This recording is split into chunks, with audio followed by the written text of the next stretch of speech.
supposed to try to heal Vietnam. You wouldn't believe, but you know, my dream was never to be a doctor. Really? What is I don't come from a family of doctors either. There's nobody in my small family who's a doctor. My dream was to be a hotel manager. It was my dream as a child. As a young man. So why don't you enter a university about hotel management? Oh, it's a long story. I had a girlfriend who said that I have to become something. And she sent me to medical school. Your girlfriend sent yes. you medical school? Yes. She left me after 6 months, but got me stuck for 7 years. Yeah. In medical school. And at that time you applied it in love? I was afraid to say no. Because you are the one who never resigned, right?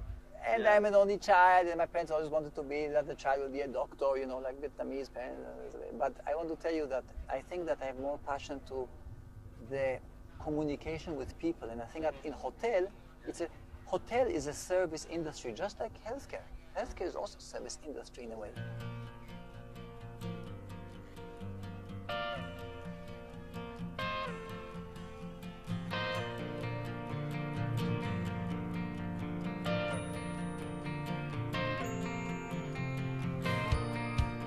Chào mừng quý vị và các bạn đã cùng quay trở lại với chương trình Việt Nam trong tim tôi. Và ngày hôm nay chúng ta sẽ tiếp tục gặp gỡ bác sĩ Rafi để tìm hiểu xem một ngày làm việc của ông ấy như thế nào nhé. This is a very modern purchase that you told me before. It's not modern. It's the norma in the United States. It's modern here, but this is the normal thing. Yeah. In Vietnam, most of the ambulances are for transport. They are minibus. Yeah. These ambulances are to work. You can work in this car. It's a working environment on 4 wheels. So you can go very far and you can still, you know. We do the diagnosis and the treatment, not just the transport. Yeah. I want to create a 911 service, which has an aircraft, has a fleet of cars, and we can go everywhere. Yeah. And I want it to be affordable for the Vietnamese patient, for the Vietnamese family. If you have a patient in Gia Lai Kon Tum, for instance, or in, I know where, in Nguyen, and you want to move him to Hanoi, today it's impossible. Because the little Toyota ambulance is not equipped. The doctor and the nurse sit in the front next to the driver, family behind, and we go. This is not the way to do. This is the way to do. It's a whole driving emergency room on 4 wheels. Move, yes, because we have an emergency, so the car has to go.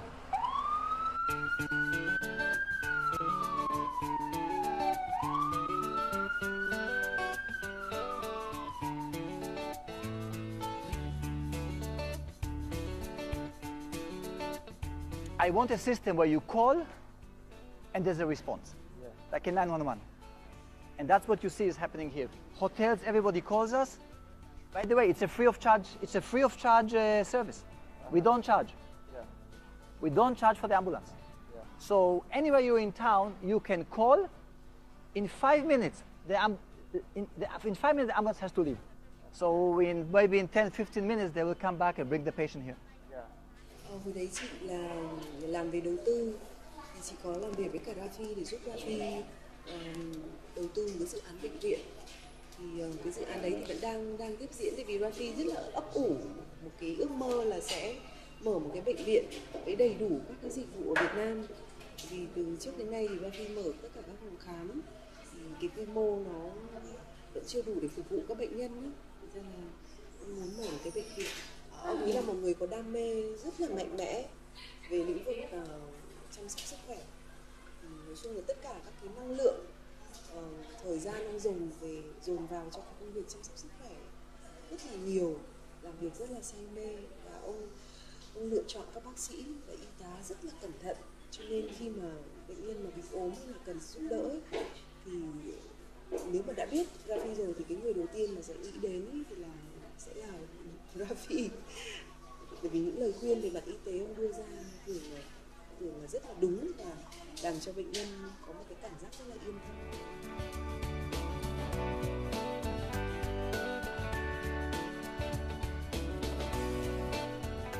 I always say, don't agonize, organize. Make it efficient, turn around. And that's one of the biggest issues, for instance, look in a hospital. The hospital I want to build is based on daycare. I don't want patients staying at night. By the way, today in the world, nobody builds hospitals. Nobody builds any more hospitals. They build centers which are super modern. Patient comes in the morning, procedure done, evening he goes home. He goes home. Nobody's doing it anymore. Some cases you stay in the hospital, but most of them, patient goes home and he comes back in the next morning. Something like in Vietnam is not because in Vietnam, the profit is to keep the patient as long as possible in bed. No, that's wrong. The patient should be at least time in bed. He should go home. If he stays in bed, he will get infection from him and from him and from there and from that. So it's a turnaround thing. Yeah. And it's a different concept. I want short time because short time is also cheap. And cheap is affordable.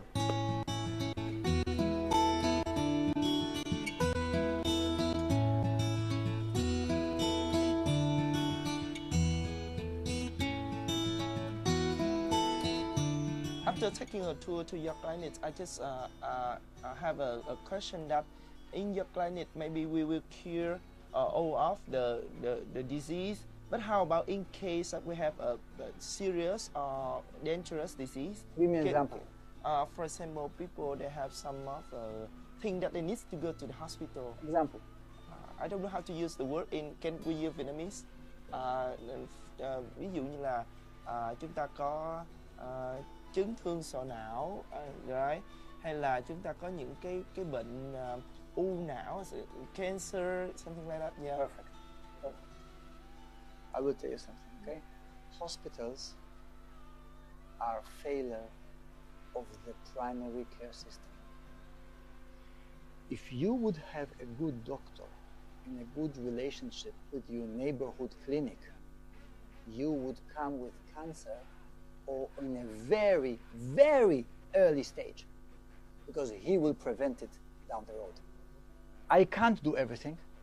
Unfortunately, Vietnamese patients are coming many times, most of the times, too late. Because they go only when it hurts them. And because it costs money. So let's wait. Maybe it will go away. Sometimes it will. Sometimes, unfortunately, it will not go away. It will not only not go away, it will take you away. And this is where I come back to the health insurance. But if you would have a health insurance card which has agreement with the clinic, and you come in and say, hi, I'm from insurance A, and I say, yes, thank you, sign here, you don't have to pay anything. It's cashless. The insurance pays later the doctor. You will not hesitate coming. You will come more. You will come because you don't have a problem of paying, you just now have a problem of priority and time. And that's the beauty of health insurance. Health insurance prevents hospitalizations. Let's not go to the hospital. The hospital should take care of really sick people, really sick people. As I may heard that from your house that your clinics have also some other charity activities. Can you tell me some of activities that you have done before until now? We did activities in Kon Tum. We done in Quang Binh. Quang Binh was a very different project because Quang Binh, the people in Quang Binh, they needed proteins, iron. So we bought Mong Kai pigs and we gave every family a pig, Mong Kai pig. And I told them, look, I don't want now the family to starve and the pig will make, because the pig has to eat, because the pig belongs to the foreigner. The pig is yours. But you can breed the pigs. I bring in doctors, I bring medicine, I bring equipment, I bring donations from the hotels and towels and everything. But after 10 days, I leave. What do I leave behind? Nothing. But if I leave pigs, they will grow the pigs. And the pigs will start, inbreeding an economy. So last time I brought pigs. And I bought all the Mong Kai pigs in Vietnam, I think, from everybody knew in Vietnam, from Quang Ninh all the way to Quang Chi, that Dr. Kot is looking for pigs, for Mong Kai pigs, because Mong Kai pig is small, it breeds fast, and it eats a little. Yeah. So like a car, high mileage, little fuel. Mm-hmm. So Mong Kai pig was the good model. Yeah. So we brought them pigs to and medicine. Primary healthcare doesn't have to be just medication. It can be other things as well, nutrition.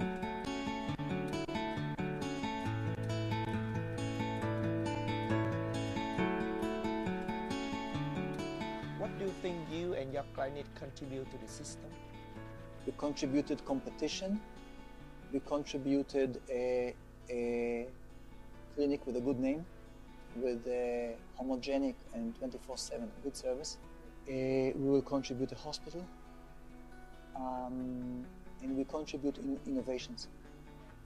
And yes, we are champions of the kiosks, not of the department stores. Okay, so we are good in polyclinics, and I'm convinced that this is the way out. And this is the way out for Vietnam. And we take care of a lot of the foreign community. And don't forget that the first question that a foreign investor who comes to Vietnam is asking, two questions. Where's the school? Where's the clinic? And I can assure you there are two types of investor. There's the investor who comes by himself. He comes on Monday by the flight from Singapore, and on Friday he goes home to Singapore. And the investor who comes with his family and stays in Vietnam for a long term. There's no question in quality which one you want to have. You want to have the long-term guy, the one who lives here, because he really contributes to the economy, not the guy who's touch and go. And this guy will not come if there will not be proper healthcare facilities. And it's a fact. After 26 years working in Vietnam, what is your biggest dream? My dream is not personal. I would like to see a vision, innovative vision for the healthcare in this country. That's my dream. Hospital is a check. I write money, we build a hospital. My dream is to change the priorities and the vision of the healthcare. I want to enable every Vietnamese to enjoy good healthcare.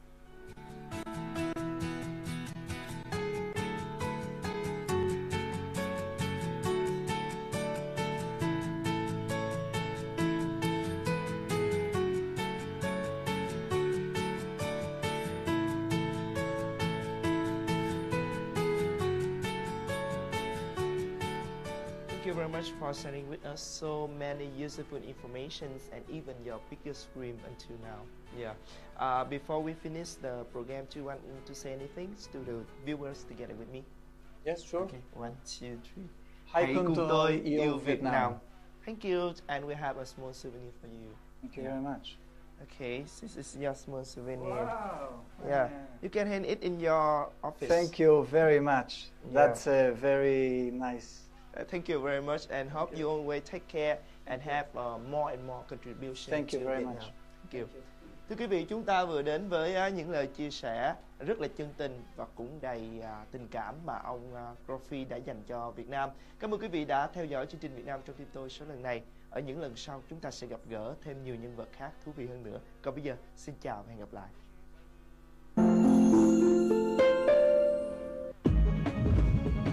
Sơn Boss, hãy cùng yêu Việt Nam.